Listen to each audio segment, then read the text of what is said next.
What's up, guys? Just Mitch here, and I am back with of some more SMP on the Vanilla Extract server. And today we are starting in the Nether because I've got something to show you guys. Also, yeah, that should be right. All right. So I've been doing a bit of work on the Nether Hub, and I think last time I showed it to you guys, it was just a bunch of slabs and the basic shape dugout.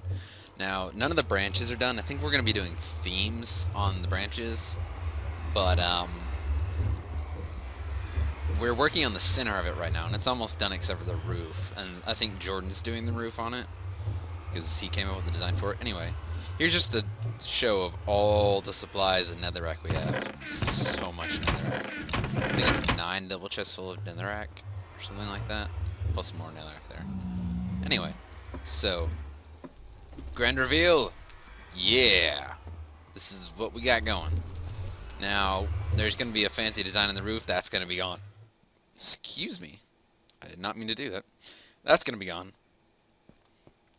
So, it's nice walls, making use of granite and andesite. Not diorite because it looks like crap. These cobblestone things, those are going to be colored clay depending on what theme the branch coming off of it is. Like, for instance, this were an ice biome. I think we're going to do light blue if we do. I think we're working on an ice one. That's going to be light blue stained clay. So you'd have light blue stained clay going up to here, and then over here you'd have light blue stained clay going up the top, and then it would repeat that pattern for each doorway you're going into. Yeah, and there's going to be a lot of spruce leaves, as far as I can tell, coming off the ceiling in this room. At least that's the design Jordan showed me he was doing. I've got a simpler design if that doesn't work out, though. So, we've got a design going for it right now, and we're working on designs for the other branches. But it's coming along. So, I'm going to cut back to my place, and we are going to do some more work on the transport system. Now, I did record an episode featuring what I'm about to show you, but the footage kind of corrupted, so yeah. So, mob grinder, right? I've got a skelly grinder. And we go down here, down the ladder, do. Anyway, I managed to luck out and find one really near the surface.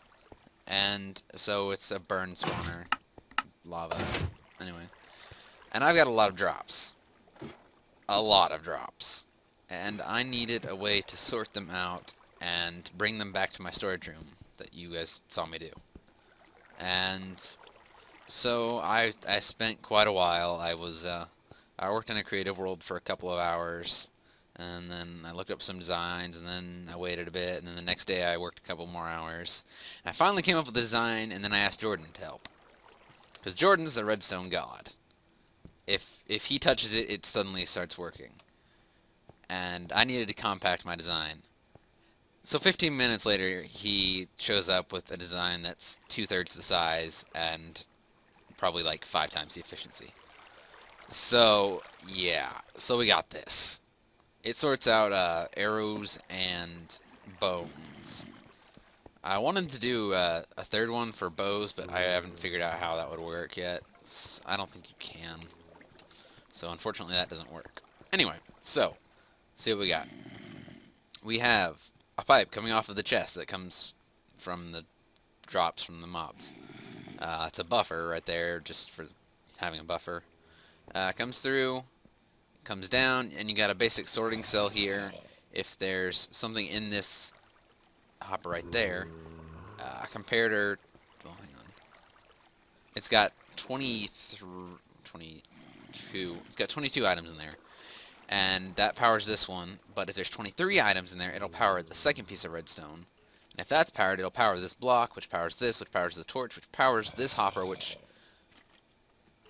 turns this, or no, it unpowers this torch, which allows items to flow through the hopper until there's 22 items, in which case it turns off and stops items flowing through. And since this is filled with bones, only bones come through, it sorts bones out. Now, if there's any items in the hopper, it will turn on. And I blanked for a second. If there's any items in the hopper, this will turn on, which will turn the track off. So a minecart will come to the hopper if there's any real, if there's anything in the hopper, it'll stop there, get the stuff from the hopper, and then it'll launch the second everything's out of the hopper. This will turn off, which will turn this on, which turns this off, which turns this on, which turns the track on. So the second everything's out of the hopper, the minecart will leave, which is good, which is what we want. And then there's a master off switch right here, but I don't really need that right now. There we go. I might as well turn that on. Anyway, and so if I've got this disconnected, right, this cell right here disconnected for now.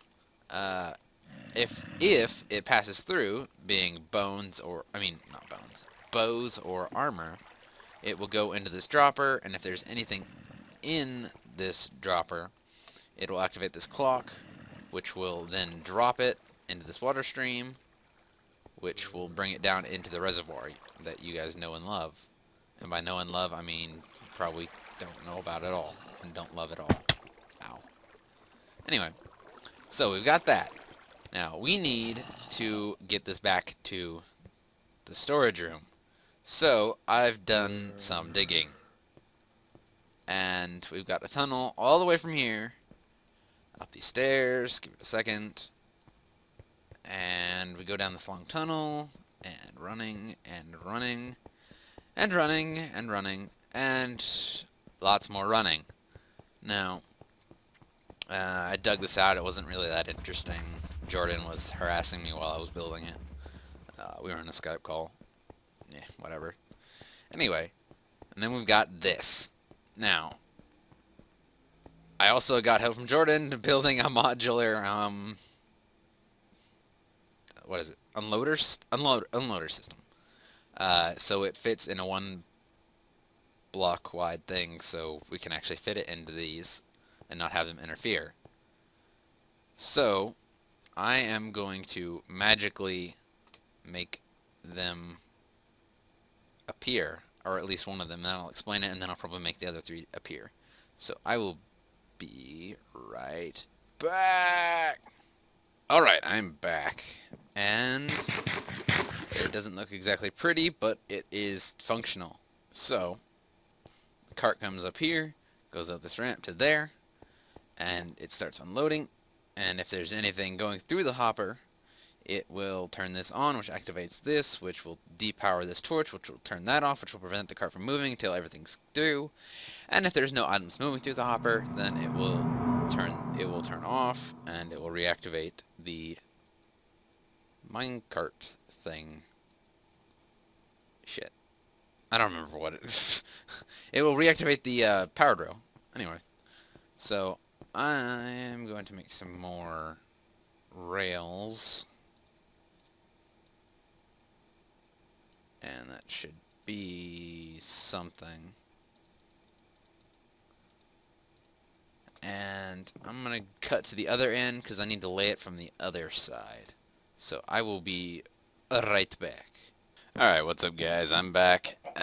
Unfortunately, after I cut away to the other side of the tunnel, my footage got corrupted. So, well,